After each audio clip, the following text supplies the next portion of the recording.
تو تو اشکال صورت کیا بھی ہے اس یہ حدیث تھا کی کہ یہ سند مقدمہ پر؟ شریف میں اشکال سوال اپنا کے اندر بیان کریں موجود آپ، ہے. اپنا ضعف، اپنا جو جرح ہے اس آپ حدیث کی سند پہ بیان کریں. آپ نے جو کہا ہے کہ اس کے تعدد طرق ہیں، یہ تعدد طرق نہیں ہے، یہ ایک ہی طرق ہے. اوکے، یہ ایک ہی بتائیں، طرق ہے. آپ بیان کریں. اگر میری آواز کٹ گئی ہے تو پھر سن لیں کہ یہ ایک ہی طرق ہے، اس لیے کہ اس کے اندر ہے لیث بن ابی سلیم کوفی جو کہ ضعیف الحدیث ہے، اور یہ لیث بن ابی سلیم کوفی کا ہی طرق ہے، اور یہ ایک ہی ہے. وہ باقیوں نے کہا جی در منصور میں لکھا ہے، ابن کثیر میں لکھا ہے، یہ ایک ہی روایت ہے، یعنی ایک ہی اس میں لیث والا طرق ہے. وہاں بھی ادب المفرد کا والا لگا ہوا ہے در منصور میں، کہ جن لوگوں کو بہت زیادہ چڑھا ہوا تھا وہ دیکھ لیں کہ ادب المفرد کا والا لگا ہوا ہے کہ نہیں لگا ہوا. اور مسند بجالہ میں جو آپ نے لکھا ہے وہ بھی لیث کا طرق ہے. تو یہ ایک ہی طرق ہے، اور یہ ضعیف الحدیث ہے. اس کے متعلق امام ابن حجر اسقلانی نے لکھا ہے تقریب التہذیب میں، اختلط جدا ولم يتمیز حدیث فطرق، کہ آخری عمر میں ان کو اختلاط ہو گیا تھا اور اس کی حدیث میں جو ہے تمیز نہیں ہو سکی تو اسے چھوڑ دیا گیا ہے.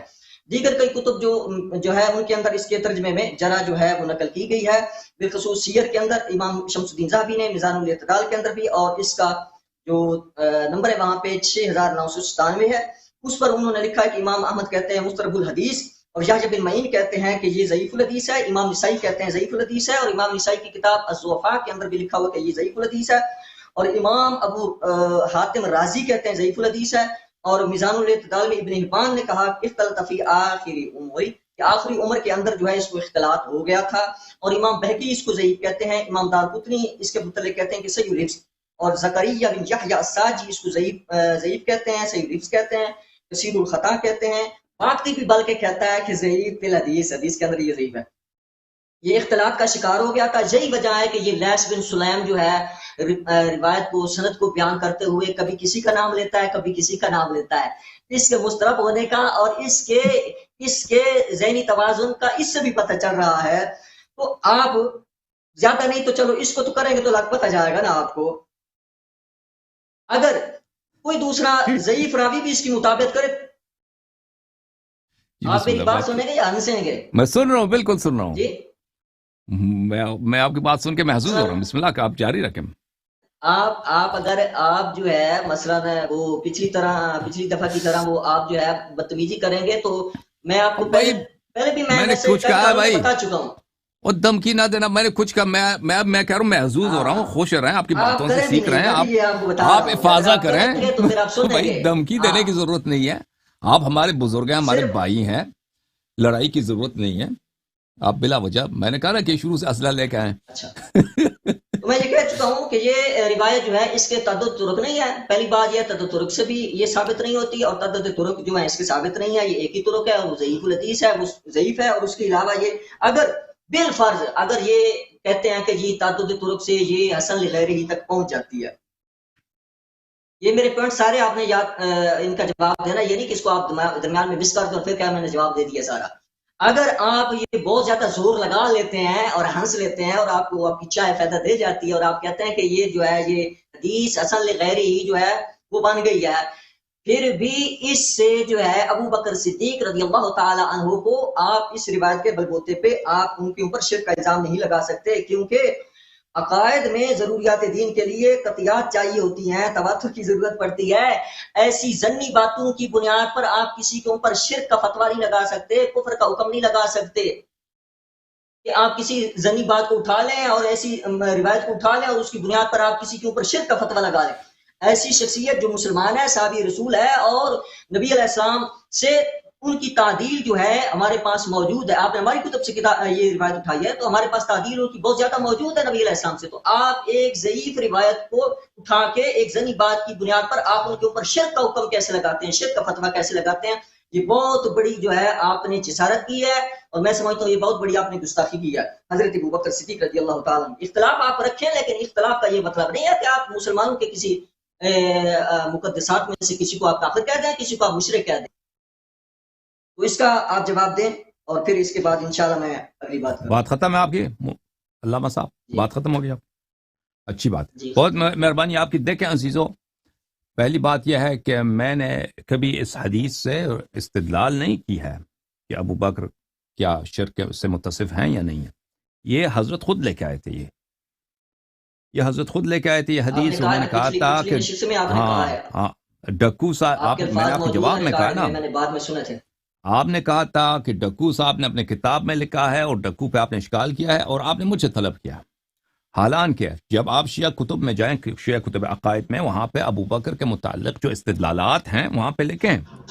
علامہ حلی کے کتب ہیں، علامہ مجلسی کے کتب ہیں، مقدس اردبیلی کے کتب ہیں، وہاں پہ ان کے متائن موجود ہیں کہ کیوں یہ ابو بکر کی خلافت باطل ہے اور یہ خلیفہ نہیں ہو سکتا. ایسے صفات سے متصف ہیں کہ اس نہیں کی آپ وجہ ایسی سے بات نہ کریں نا، دوسری بات کی طرف آپ نہ جائیں، یہ آپ نہ مہربانی کریں. بھائی میں صرف بہت روایت کا ہی جواب دیں. یہ باتیں میں علمی ہیں انداز میں یہ بات اس کر طرح رہا کی ہوں بات کہ کریں گے پھر ان کی خلافت کیوں صحیح نہیں ہے. ٹھیک ہے نا، ہمارے کتب میں اس کا ابواب موجود ہے، اس میں یہ نہیں ہے، یہ حدیث نہیں ہے اس میں. ٹھیک ہے نا، جو ہماری اصلی کتب ہیں اس میں یہ روایت نہیں ہے کہ اگرچہ بجائے خود یہ روایت اس سے استدلال ہو سکتی ہے. ڈکو صاحب نے استدلال کی ہے، ان کا انتخاب ہے، انہوں نے انتخاب کیا ہے، استدلال ہو سکتی ہے، لیکن اس سے بہت ہی قوی تر ہمارے پاس دلائل موجود ہیں. متواترات میں سے ہمارے علماء نے اپنے کتب میں لکھے ہیں. تو آپ نے جس بات کا انتخاب کیا ہے وہ آپ نے انتخاب کیا ہے، وہ میرا انتخاب نہیں ہے. یہ حدیث ہے الشرک اخفی فیکم من دبیب النمل. اور آپ اچھی طرح سے جان لیں کہ ابو بکر کے متعلق اگر ہم تعان لگاتے ہیں، جرح لگاتے ہیں، تو ہمارے دلائل بہت زیادہ ہیں. اس طرح نہیں ہے کہ اگر آپ نے اس حدیث کا جواب دے دیا. اسی کی بات کریں، اس طرح میں بھی دوسری طرف چلا جاؤں گا نا. اور بھائی ابو بکر ہم جرح کرتے ہیں نا، ابو بکر تو ہم جرح کرتے ہیں، ان کو تو ہم خلیفہ تو نہیں مانتے نا، خلافت ان کو ہم نہیں مانتے. ہم اس سے کس الفاظ میں عرض کروں؟ روایت کی بات کریں، روایت کی بات کریں. آپ مجھے بات کرنے دیں، اس میں کوئی بے حرمتی نہیں ہے. ہم ایک شخص کی خلافت کو نہیں مانتے، ہمارا عقیدہ یہ ہے. اس طرح عقیدے میں نے آپ سے نہیں پوچھا آپ کا عقیدہ، میں بھی آپ کی کسی شخصیت کی امامت کا یا ان کی کسی بات کا پھر کہہ دوں گا. یہ اچھی بات نہیں ہے. جو سوال ہے اس پہ رہے، اسی پہ رہتا ہے نا. عرض یہ ہے کہ ہم اگر کسی شخص کی خلافت کو نہیں مانتے، عرض وہ یہی ہو رہی ہے نا، اس کی خلافت کو نہیں مانتے. میں نے روایت کے اوپر جرا کی ہے، اس کا جواب دیں. باقی آپ مانتے ہیں نہیں مانتے، خلافت مانتے ہیں نہیں مانتے، یہ الگ بات ہے. بھائی آپ کسی کافر سے کیسے بات کریں گے؟ کافر سے جب آپ کریں گے نا، وہ تو نبی کریم صلی اللہ علیہ وسلم کو کہے گا کہ ہم اس کو پیغمبر نہیں مانتے، تو آپ اس کو کہیں ایسی بات نہ کریں، ایسی بات نہ کریں. اس سے تو بات ہی نہیں ہو سکے گی آپ کی نا. اگر آپ تحمل کریں، میں کوئی گالی نہیں دے رہا، میں کوئی بے احترامی نہیں کر رہا، میں نہایت احترام کے ساتھ آپ کی خدمت میں عرض کر رہا ہوں کہ ہم ایک شخص کی امامت یا خلافت کو نہیں مانتے، اس کے ہمارے پاس کچھ وجوہات ہیں، دلائل ہیں. تو آپ نہ کہ اس موضوع پہ بات نہ کریں، موضوع یہی چل رہا ہے. عرض یہ ہے آپ خدمت میں کہ آپ اگر کامیاب بھی ہو جائیں اس حدیث کے جواب دینے سے کہ حدیث ضعیف ہے، یہ حدیث دلالت نہیں کرتا، تو اس کا مطلب نہیں ہے کہ آپ نے ہمارے سب ادلہ کا جواب دے دیا ہے. کیونکہ ہمارے پاس جو اصلی دلائل ہیں، خلافت کے انکار کا، ان کی خلافت کا انکار کا، وہ یہ حدیث نہیں ہے. پیش کی ہے اس کا جواب دے. جواب دے رہا ہوں، عرض کر رہا ہوں. امامت کے کون سے ہیں، ہمارے خلافت کے کون سے، یہ بات نہیں ہو رہی نا. وہ میں نے جرا پیش کی ہے، اس کا آپ جواب دیں. تو عرض یہی ہے عزیزو، آپ یہ نہ سوچیں. دیکھیں اگر میں یہاں پہ میں عرض بھی کروں، کہنے کا مقصد یہ ہے کہ میرے پاس اس حدیث کا جواب نہیں ہے. آپ کے استدلال قبول، آپ کے استدلال صحیح، اگر میں یہ عرض بھی کروں تو اس کا مطلب یہ نہیں ہے کہ آپ نے ہمارے سب وجوہات کا کہ ان کی خلافت کیوں باطل ہے، سب متائن اور جروح کا آپ نے جواب دیا ہے. میں آپ کو یہ سمجھانا چاہتا ہوں. اچھا، آپ نے کہا شرک اکبر، تو شیعوں کا یہ عقیدہ نہیں ہے. آپ مطمئن رہیں، امامت پہ بھی کریں گے، خلافت پہ بھی کریں گے، تاریخ قرآن کا بھی آپ سے کیسے بات ہو سکتی ہے؟ آپ جب ان کا نام ہی لینے نہیں دیتے نا، آپ جب اجازت نہیں دیتے ان کا نام بھی لیں، تو آپ سے بات کیسے ہو سکتی؟ ہم جب نام لینا لیتے ہیں کہ نہیں. دیکھیں آپ جس طرح کرتے ہیں ایسا نہ کریں. آپ نے سورۃ منافقون کی ایسا نہ کریں نا، پھر آپ کہتے ہیں کیا تھا فلاں کرتے ہیں اور ہمارے پاس متائن ہے، یہ ایسا نہ کریں.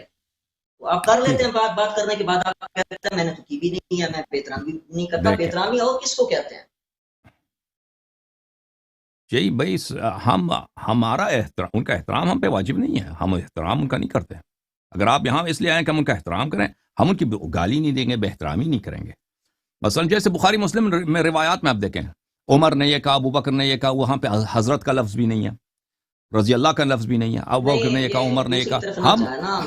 ہم کوئی بے احترامی نہیں کرتے، لیکن ہم سے آپ توقع نہ رکھے کہ ہم احترام کریں. میں انشاءاللہ الگ سے ان کے جواب دوں گا. جو آپ نے حضرت زبیر کی بات کی ہے بخاری سے، ان کے میں جواب دوں گا. ان کے پاس، میرے پاس جواب ہے انشاءاللہ. وہ الگ ہم آپ کی کریں گے خدمت میں میں حاضر نے ہیں. آپ کو کہہ دیا نا ابھی اسی کا ابھی جواب. بات سنیں اچھی طرح. اب انہوں نے کہا شرک اکبر، تو ہمارا یہ عقیدہ نہیں ہے اور ہم نے کبھی استدلال نہیں کیا اس حدیث سے کہ وہ مشرک بشرک اکبر پہ. شاید یہ آپ کی غلط فہمی ہے. یا بنی لا تشرک آپ نے باللہ ان بیچ میں الشرک کہا لظلم ہے عظیم. نہیں یاری صاحب آپ آپ بھول بات جاتے ہیں کرنے مسئلہ دینا، آپ آپ کا نے یہ بہت بھی بات ہے. کی، میں نے آپ کی پچھلی بات کو نشست نہیں میں آپ نے کاٹا. کی ہے یہ بات. آپ نے بہت بات چلو آپ موضوع پہ آ جائیں، میں نہیں کاٹوں گا. بس میں بات پہ آ موضوع پہ جائیں، میں بات نہیں کر رہا ہوں کاٹوں نا گا. شرک اکبر پہ، آپ میری بات مسلسل کاٹ رہے ہیں. جی جی ٹھیک ہے، کریں ہاں بات. شرک اکبر، آپ نے یہ تفریق کی ہے شرک اکبر اور شرک خفی میں، کہ شرک اکبر یہ ہے کہ بندہ وہ کھلم کھلا بت پرستی کرے کہ اللہ ایک نہیں اللہ پانچ ہے، نستجیر باللہ، یہ بت بھی خدا ہیں مثلا، اس طرح یہ شرک اکبر ہوتا ہے کہ دین ہی سے خارج ہو جاتا ہے. ایک ہے شرک اکبر نہیں ہے، مثلا وہ اس کے دل میں ریا ہے، وہ لوگوں کو دکھاوے کے لیے نماز پڑھتا ہے مثلا. اچھا، یہ ہے شرک اصغر. دیکھیں عزیزو، ہم نے یہ نہیں کہا کہ ابو بکر جو ہے کھلم کھلا وہ بتوں کی پوجا کرتا تھا. ہم نے کبھی یہ ادعا نہیں کیا، شاید آپ کی غلط فہمی ہو گئی ہے کہ ہم نے یہ ادعا کیا.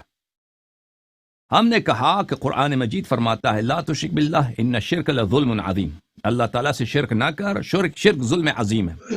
آپ کی خدمت میں عرض کیا تھا کہ یہاں پہ تفریق نہیں ہے، یہاں پہ تفریق نہیں ہے کہ اگر بت پرستی ہے تو وہ شرک عظیم ہے، اگر ریاکاری ہے تو شرک عظیم نہیں ہے. آپ نے جو تفریق کیا نا شرک میں کہ شرک اکبر ہے شرک اصغر ہے، اگر ہم اس بات کو مان بھی لیں تو قرآن مجید میں اس مسئلے پر کوئی وہ یہ شرک کو جو ظلم عظیم کہا گیا ہے، یہ اس طرح نہیں کہ صرف شرک اکبر کو کہا گیا ہے. ریا بھی وہ جس کو آپ ریا مانتے ہو کہ ریا شرک ہے، شرک اصغر ہے، تو وہ بھی ظلم عظیم ہے. تو پھر اس کے ساتھ ہم نے کہہ دیا آپ کی خدمت میں کہ اللہ تعالیٰ نے فرمایا بھلے کہ قال ومن ذریتی قال لا ینال عہد الظالمین، کہ میرا امامت میرا عہدہ ہے، میں امام اپنا عہدہ ظالم کو نہیں دوں گا. بس جو شخص متصف بشرک ہوا وہ مشرک ہوا، چاہے وہ شرک اس کا شرک اکبر ہو چاہے شرک اصغر ہو، اس کو امامت نہیں مل سکتا. پھر ہمارے اور آپ کے پاس یہ تو بالاجماع ثابت ہے کہ نبی کریم صلی اللہ علیہ وسلم کی تشریف آوری سے پہلے ابو بکر مشرک تھے. پھر آپ دوسری طرف جا رہے ہیں نا وہی خلافت والے مسئلے کی طرف، اور وہ قال وَإِذِ ابْتَلَىٰ إِبْرَاهِيمَ مُصَلَّى اور فلاں آیت اور بعد ظالمین والی فلاں، پھر آپ بھی کرتے ہیں. میں نے آپ کو یہ کہا ہے کہ آپ اس کی جو میں نے جرا کی اس کا جواب دیتے ہیں. بھائی جو باتیں آپ کو اچھی نہیں لگتی نا، جن باتوں کا جواب نہیں ہے آپ کے پاس، آپ کہتے ہیں اس کو نہ دوہراؤ. تو آپ نے خود شرک اکبر کا ذکر کیا نا. جواب ہے، ہم عنوان سے نہیں ہٹنا چاہتے. جواب ہے، ہم عنوان سے نہیں ہٹنا اب چاہتے. بات کرنے دو نا، تم جواب دے دینا، جواب دے دینا میرے کہ پاس بھی اس شرک شخص والی کی روایت ہے، میں بھی پیش کر سکتا ہوں. میرے کہ پاس ابو بھی بکر شرک کی والی روایت ہے، میں خلافت بھی کیوں پیش کر باطل سکتا ہو ہوں. جاتی ہے؟ ابو بکر کی خلافت اس لیے باطل ہو جاتی ہے کہ اگر وہ ظالم ہے تو خلیفہ نہیں ہو سکتا، ختم بات. اب آپ نے کہا کہ صدیق رضی اللہ تعالیٰ عنہ کی خلافت حق ہے، آپ اس کو باطل نہ کہیں، اور آپ عنوان سے نہ ہٹیں. میں ایک دفعہ پھر آپ کو کہہ رہا ہوں، زبردستی حق نہیں بنتی بھائی، دلیل سے حق بنتا میں نے ہے آپ سے نہیں یہاں. پوچھا.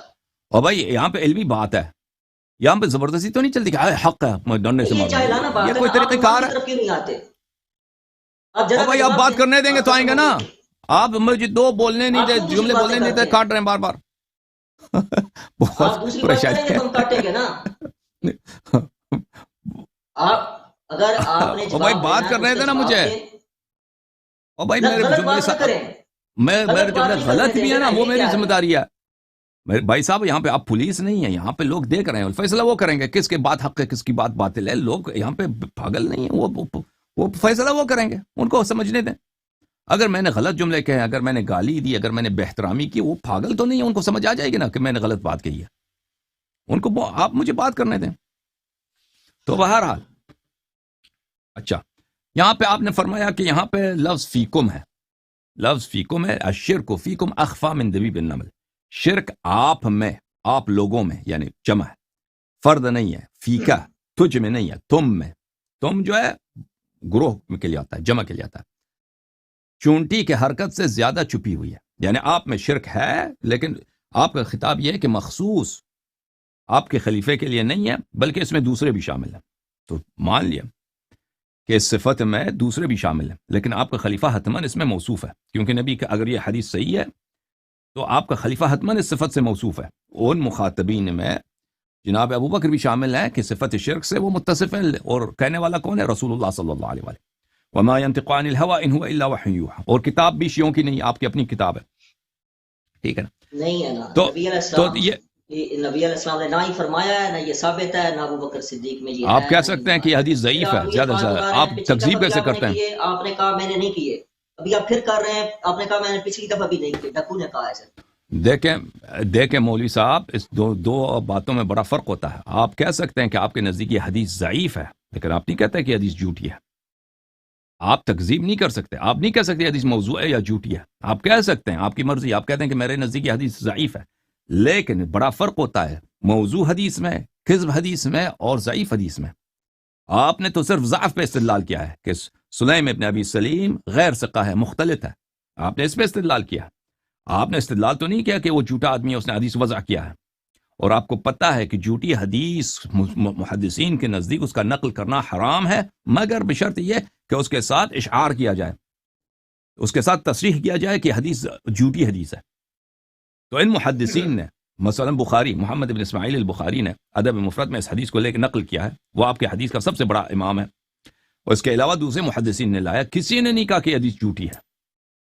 یہ آپ ضعیف اور مکذوب اور موضوع حدیث میں خلط نہ کریں، لہذا آپ نہیں کہہ سکتے کہ رسول اللہ صلی اللہ علیہ وسلم نے نہیں فرمایا، آپ کہہ سکتے کہ یہ ثابت نہیں ہے، ٹھیک ہے نا، لیکن ہم ثابت کریں گے کہ یہ حدیث حجت ہے اور صحیح ہے۔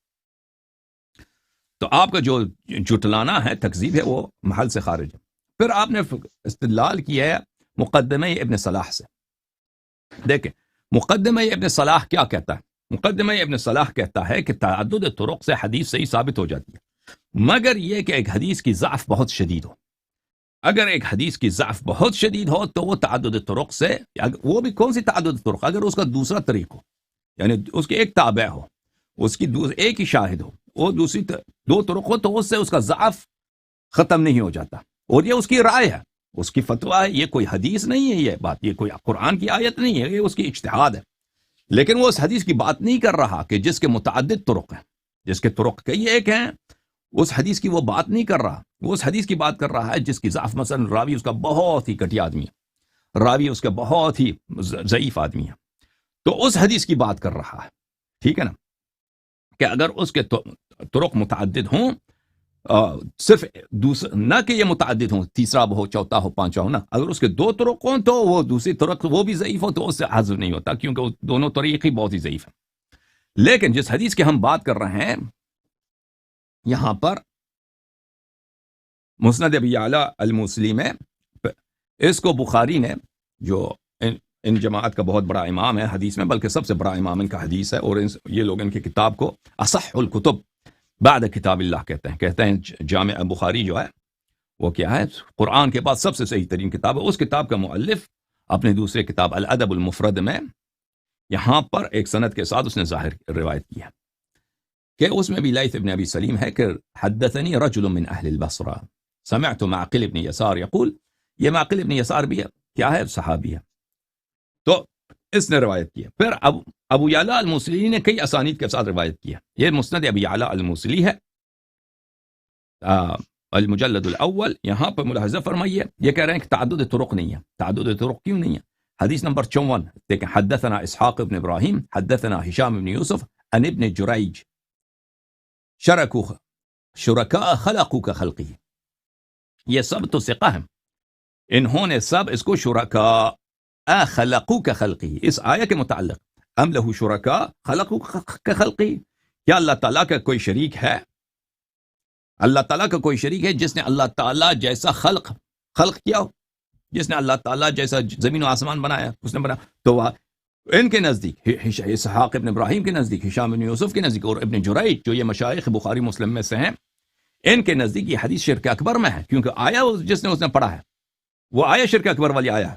اچھا، پھر حدث اخبرنی لیث ابن ابی سلیم، لیث ابن ابی سلیم نے عن ابی محمد عن حذیفہ عن ابی بکر، حدیث آپ کے سامنے۔ اچھا، دوسرا جو سند ہے، پچھلی جو آپ نے پیش کی ہے وہ کس طرح ہے؟ پچھلی جو آپ نے پیش کی ہے کیا مطلب پچھلی سے کیا مراد ہے آپ کی؟ یعنی اس سے پیچھے جو آپ نے روایت کے نام لیے کس طرح وہ پڑھی ہے، کون سی روایت ہے؟ حدثنا، یہ روایت ہیں، اسحاق ابن ابراہیم حدثنا ہشام ابن یوسف عن ابن جریج، کون سی کتاب ہے؟ کتاب مسند ابی اعلیٰ۔ دوسری جو سند ہے حدثنا عمرو بن الحسین حدثنا عبد العزیز ابن مسلم عن لیث ابن ابی سلیم. آپ دیکھ رہے ہیں کہ یہ دونوں شیخ مختلف ہیں, یہ دوسرے طریق سے روایت کرتے ہیں, ٹھیک ہے نا. اچھا بھلے, اور جو تیسری طریق ہے, حدثنا محمد ابن موسیٰ ابن محمد ابن حیان, حدثنا روح ابن اسلم وفہد, دونوں قال حدثنا عبد العزیز ابن مسلم قال حدثنا لیث. یہ عزیزو دیکھیں آپ نے کہ یہ 3 طرق ہو گئے. یہ کہتے ہیں طرق نہیں, لیکن ان سب طرق میں بعد آگے جا کر اوپر جا کر لیث ابن ابی سلیم سے سب مل جاتے ہیں.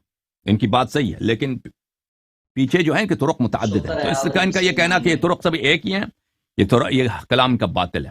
اب یہ کہ سب بس حدیث کے سب رجال ثقہ ہیں ان کے نزدیک, متعدد طرق سے مروی ہے, لیکن یہ طرق جو ہیں کہاں پہ, طرق میں جہل بھی نہیں ہے. پچھلے پروگرام میں کیا کہہ رہے تھے کہ یہاں پہ رجل من اہل البصرہ, یہ حدیث مجہول ہے, مجہول نہیں ہے, سب روات کا ذکر موجود ہے. ہاں اب انہوں نے سٹوری چینج کیا, کہتے ہیں لیث ابن ابی سلیم کیا ہے, غیر ثقہ ہے. تو عزیزو, کیا لیث ابن ابی سلیم جو ہیں غیر ثقہ ہیں یا ثقہ ہیں اور صادق القول؟ حدیث کی صحت کا دار و مدار لیث ابن ابی سلیم پر ہے, ٹھیک ہے نا. انہوں نے کہا کہ فلاں نے, یحییٰ ابن معین نے کہا, فلان نے کہا یہ ضعیف ہے. دیکھیں عزیزو, محدثین کے ہاں یہ قاعدہ بالاجماع بالاتفاق مورد قبول ہے کہ جرح بلا بیان السبب مطرود ہے. یعنی کیا جرح بلا بیان السبب؟ یعنی اگر کسی کو جرح کرتے ہیں, کہتے ہیں فلانی شخص ضعیف ہے, فلانی شخص کی حدیث ہم نہیں مانتے, یہ کوئی جرح ہے ہی نہیں ہے, اس کو ہم نہیں مانتے, مگر یہ کہ آپ جرح کا سبب بتائیں کہ کس سبب سے وہ مطعون ہے آپ کے نزدیک, ٹھیک ہے نا. اس کے مقابلے میں اگر تعدیل کیا جائے کہ کہیں فلانی شخص ثقہ ہے, فلانی شخص صادق القول ہے, تو یہ مقبول ہے بلا بیان السبب, یہ اس کے سبب بیان کرنے کی ضرورت نہیں ہے. تو انہوں نے جتنے محدثین کے ان کے جروح کے الفاظ ذکر کیے ہیں, فلان نے کہا ضعیف ہے, فلان نے کہا ضعیف ہے, فلان نے کہا ضعیف ہے, یہ ان میں سب کسی میں بھی سبب بیان نہیں کیا گیا, صرف ایک میں کہ کہا یہ آخر عمر میں مختلط ہو گئے تھے, ان سے اختلاط ہو گیا تھا کہ یہ اپنے حادثے سے حدیث نقل کرتے تھے, اور انہوں نے اپنے ان کے حافظے میں آگے پیچھے ہو گئی. کہنے کی بات یہ ہے کہ جرح بھی جو نقل کرتے ہیں نا, آپ سند مانگتے ہیں, تو ہم جرح کی بھی سند مانگتے ہیں آپ سے, کہ اگر کوئی شخص کہتا ہے یہ مختلط ہو گیا ہے تو اس کی آپ ہمیں دلیل بتائیں. اگر ذہبی 700 سال کے بعد آ کے کہتا فلانی راوی وہ مختلط تھا, تو بلا بیان سبب وہ کہ فلانی راوی ایسا ہے, منکر الحدیث ہے, تو بلا وجہ یہ اس کے نظریہ ہے, یہ اس کی نظریہ ہے, اس کی کوئی وقعت نہیں ہے. میں آپ کی خدمت میں عرض کروں کہ لیث کون تھا, لیث ابن ابی سلیم. یہ کتاب ملاحظہ فرمائیے, یہ کتاب ہے کتاب الجمع بین کتابی ابی نصر الکلابادی و ابی بکر الاسبہانی فی رجال البخاری و مسلم. الجمع بین رجال البخاری و مسلم, رجال بخاری و مسلم میں جمع کی بات ہے, بخاری اور مسلم کی رجال میں جمع کیا. اچھا, اس میں یعنی جتنے بخاری کے روات ہیں اور مسلم کے روات ہیں اس کو انہوں نے اس کتاب میں جمع کیا. صفحہ نمبر 443 میں. اب اچھی طرح سے سن لیجئے کہ ان کی توثیق میں کیسے کرتا ہوں, اور ان کے جروح کو میں کیسے ان سے جرح رفع کرتا ہوں. اچھی طرح سے سن لیں آپ, تاکہ دوبارہ مجھے تکرار نہ کرنا پڑے. ہاں, من اسمہ لیث, بخاری مسلم کے وہ روات جن کا نام لیث ہے.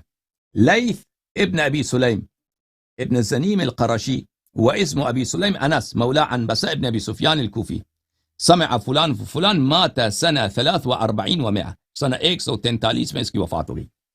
تو ان کے نزدیک کلابادی اور ابو نصر کے نزدیک یہ کیا ہیں, یہ رجال بخاری و مسلم سے. اور آپ کی خدمت میں انشاءاللہ تبارک و تعالی ہم ثابت کر چکے ہیں, چاہیں تو دوبارہ ثابت کر لیتے ہیں کہ رجال بخاری و مسلم من روا له البخاری و مسلم فقد جاز القنطرہ. ذہبی کا یہ قول بڑا مشہور ہے کہ اگر بخاری مسلم کے رجال میں کوئی طعن بھی ہو تو وہ طعن غیر مسموع ہے, وہ طعن کو ہم نہیں مانتے, وہ کیونکہ بخاری اور مسلم کے رجال ہمارے نزدیک سب کے سب ثقات ہیں. ملاحظہ فرمائیے, رجال صحیح مسلم تالیف احمد ابن علی ابن منجویہ الاسبہانی, المجلد الثانی, چاپ دار المعرفہ. یہاں پر صفحہ نمبر 160 میں یہ راوی نمبر 1399 لیث ابن ابی سلیم ابن زنیم القرشی, یہ رجال مسلم میں سے صریح ان کا ذکر آیا کہ رجال مسلم میں سے. اچھا آپ کی خدمت مزید. اچھا پھر تو جب علماء کا اجماع ہے کہ سب رجال بخاری و مسلم سب ثقات ہیں اور جرح ان کے متعلق مسموع نہیں ہے، اور لیث ابن ابی سلیم کے خلاف جو جرح ہے یا تو غیر مفسر ہے کہ یحییٰ ابن معین نے کہا کہ یہ ضعیف ہے، وہ اس کو تو مانیں گے بھی نہیں، وہ بلا بیان سبب ہے، سبب کے ضعف کا بیان سبب انہوں نے بیان نہیں کیا، تو وہ جرح لا جرح کی طرح ہے، یعنی وہ جرح اصلا جرح ہے ہی نہیں. یا جو اختلاط کا جو جرح ہے وہ اس کی کوئی سند نہیں ہے، اختلاط کی جو جرح ہے اس کی کوئی سند نہیں ہے. اچھا لیکن توثیقات، ایک توثیق اس کی یہی ہو گئی کہ وہ رجال مسلم میں سے ہے، رجال بخاری میں سے ہے، اور رجال بخاری مسلم چاہے رجال بخاری مسلم میں سے ہو یا صرف ان میں سے دو کے ایک رجال میں سے ہو تو وہ بالاجماع علماء کے نزدیک ثقہ ہوتے ہیں. اس سے توثیق ثابت ہو گئی. مزید توثیق کتاب سوالات ابی عبید الآجری، ابو عبید الآجری کے سوالات اپنے استاد سلیمان ابن اشعث السجستانی. سلیمان ابن اشعث کون ہے؟ سنن ابی داؤد کا لکھنے والے سے. یہ ہے عزیزو المجلد الاول، چاپ دار و مکتبۃ دار الاستقامہ، جو سنہ 1997 میں دار الاستقامہ میں بیروت لبنان میں چھپی ہے. اس کتاب میں ملاحظہ فرمائیے صفحہ نمبر 304 میں، صفحہ نمبر 304 میں بلی سمعت قال ابو داود اپنے سند کے ساتھ نقل کرتے ہیں، سمع فضیل بن عیاض سے کان لیث اعلم اہل الکوفہ بالمناسک. سنہ 143 میں آپ نے دیکھا کہ لیث ابن ابی سلیم کی وفات ہو گئی ہے کوفے میں، اور یہ آپ کی خدمت میں عرض کروں کہ سنہ 140 سنہ 130 کوفہ علم کا مرکز تھا، جیسے مدینہ منورہ علم کا مرکز تھا، یعنی احادیث کا مرکز تھا، کوفہ اسی طرح علم کا مرکز تھا، بلکہ شاید مدینے سے بھی بڑا مرکز ہو. محدثین کا جو گڑھ کوفے میں اس زمانے میں تھا وہ دنیا میں کہیں نہیں تھا، اور اس زمانے میں کوفہ علم کا مرکز تھا. تو فضیل ابن عیاض کہتے ہیں کان لیث اعلم اہل الکوفہ بالمناسک. مناسک یعنی عبادات، عبادات کے احکام، نماز کے احکام، روزے کے احکام، حج کے احکام، ٹھیک ہے نا، زکوٰۃ کے احکام، یہ مناسک ہیں. مناسک میں کوفے میں اپنے زمانے میں سب سے بڑا عالم کون تھا؟ لیث تھا. لیث ابن ابی سلیم سب سے عالم تھا، سب سے عالم تھا. یہ کیا ہے؟ اس کی تجلیل ہے، اپنے زمانے کا سب سے بڑا عالم. یہ اس کی کہ سب علماء نے اس کے علم کو مانا ہے. اچھا اس کے بعد سمعت ابا داود یقول، میں نے ابو داود سے سنا کہ کہہ رہے تھے سألت یحییٰ عن لیث، میں نے یحییٰ ابن معین سے پوچھا لیث کے متعلق، قال لیس به بأس، لیس به بأس، فرمایا کہ یحییٰ ابن معین نے کہا اس میں کوئی ضعف نہیں ہے. یحییٰ ابن معین نے فرمایا، آپ نے کہا یحییٰ ابن معین نے تضعیف کیا، یحییٰ ابن معین نے فرمایا ہے کہ لیث میں کوئی ضعف نہیں، لیس به بأس. جی سر، یہ کتاب سوالات ابا عبید الآجری عن ابا داود سلیمان ابن الاشعث السجستانی. دوسرا قول ان کا یہ ہے جو میں نے پیش کیا زابی کے حوالے سے. جی یہ ان کا شاگرد بتا رہا ہے، خود ابو داود سجستانی، یہ کتاب سنن ابی داود کے لکھنے والے، یہ کتاب سنن ابی داود، اسی کتاب کے مصنف فرماتے ہیں خود میں نے یحییٰ سے پوچھا کہ لیث کے متعلق کیا فرمانے، فرمایا کہ اس میں کوئی ضعف نہیں ہے. اچھا ملاحظہ فرمائیے پھر کتاب تاریخ الثقات، اجلی صاحب کی تاریخ الثقات چھپی ہے یہ کتاب سنہ 1984 میں بیروت لبنان میں. یہاں پر صفحہ نمبر 399 میں لیث کے متعلق، لیث ابن ابی سلیم جائز الحدیث، اس کا حدیث مقبول ہے، جائز الحدیث، اس کا حدیث مقبول ہے. وقال مرة لا بأس به، اور دوسرے مقام پہ اجلی نے فرمایا کہ اس میں کوئی ضعف نہیں ہے. تاریخ و اسماء الثقات للحافظ عمر بن شاہین کی کتاب تاریخ و اسماء الثقات. عمر بن شاہین بہت بڑے محدث گزرے ہیں، ان کی وفات ہے سنہ 385 میں، سنہ 4 صدی میں، کہ بہت بڑے عالم گزرے ہیں، محدث گزرے ہیں، بہت سارے ان کی تصنیفات ہیں. سنہ 1984 میں یہ کتاب دار السلفیہ کویت میں چھپی ہے. یہاں پہ ملاحظہ فرمائیے صفحہ نمبر 196 میں باب اللام میں قال عثمان قال لیث ابن ابی سلیم ثقۃ صدوق، یہ ثقہ بھی ہے اور صدوق بھی ہے. اچھا تاریخ الاسماء والوفیات المشاہیر والاعلام، تالیف تألیف الذہبی. دیکھیں اگر یہاں پہ کسی، میں دوبارہ کہتا ہوں، اگر کسی نے جرح کیا ہے تو جرح بلا بیان السبب غیر مقبول. اختلاط کا اگر ذکر دیا، اختلاط سبب ہے، لیکن اختلاط کا آپ سند ہمیں دکھائیں، سند کچھ بھی نہیں. تاریخ اسلام وفیات مشاہیر والاعلام تالیف الذہبی جلد نمبر 3 چاپ دار الغرب الاسلامی، کتاب چھپی ہے سنہ 2003 میں. آپ کو لے کے چلتے ہیں بھلے صفحہ نمبر 955 میں. لیث ابن ابی سلیم الکوفی قال یحیی بن معین لیس به باس، یحیی بن معین نے کہا کہ اس میں کوئی ضعف نہیں ہے. وقال فضیل بن عیاض، فضیل بن عیاض نے فرمایا کان اعلم اہل الکوفہ بالمناسک. وقال الدارقطنی، حافظ ابو الحسن دارقطنی نے فرمایا کان صاحب سنہ، یہ صاحب سنت ہیں. سنت سے کیا مراد؟ حدیث، یعنی عالم حدیث کے عالم ہیں یہ. انما انکروا علیہ الجمع فی غیر حدیث بین عطا و طاؤس و مجاوب حسب. کہتے ہیں اس پہ صرف ایک اشکال کیا ہے لوگوں نے، محدثین نے اس پہ صرف ایک اشکال کیا ہے کہ اس نے کچھ احادیث نقل کی ہیں عطا اور طاؤس سے اور مجاہد سے، کہ انہوں نے سب نے یہ حدیث نقل کی ہے. شاید محدثین کے نزدیک یہ حضرات عطا، طاؤس، مجاہد یہ سب ایک دوسرے سے نقل نہیں کرتے، یا سب مثلا ایک ہی حدیث کو نقل نہیں کرتے، صرف کہتے ہیں صرف ان پہ ایک اشکال ہے. اور ہمیں پتہ ہے کہ یہ اشکال اس حدیث میں نہیں ہے. حدیث دبیب النمل میں الشرک اخفی فیکم فی دبیب، یہ اشکال اس میں تو نہیں ہے. پھر اگلے صفحے میں صفحہ نمبر 456 میں وقال عبد الوارث كان ليث من اوعية العلم. لیث علم کے اوعیہ بولتے ہیں جو علم کا بہت بڑا عالم ہوتا ہے، علم کا ظرف ہوتا ہے، علم کا حامل ہوتا ہے. علم کے بڑے حاملین میں سے ایک حامل کرنے والا ضعیف تھا. وقال ابو بکر بن عیاش كان لیث ابن ابی سلیم من اکثر الناس صلاة وصیاما واذا وقع على شيء لم يرده. لیث ابن ابی سلیم بہت بڑے عابد تھے، سب لوگوں سے زیادہ نمازی، سب لوگوں سے زیادہ وہ روزے رکھتے تھے اس زمانے میں. اور اگر کوئی حدیث ان کے پاس آ جاتی تو نہیں کہتے کہ یہ جھوٹا ہے، خوف خدا کی وجہ سے نہیں، تکذیب نہیں کرتے تھے. اچھا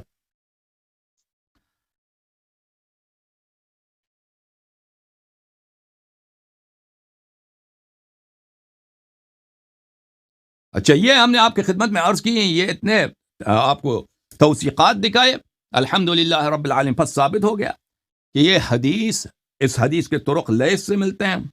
اس میں ایک ہی ضعف ان کے حضرت کے نزدیک لیث ہے، اور لیث کے متعلق انہوں نے جو ضعف بیان کی ہے وہ ضعف مطرود ہے، اور ان کی توثیق ثابت ہے. فالحمدللہ حدیث ثابت ہو گیا. فثبت ولایت علی بن ابی طالب علیہ الصلوۃ والسلام. الحمدللہ رب العالمین. جی سر کوئی رد ہے تو بتائیں، استفادہ کریں آپ سے.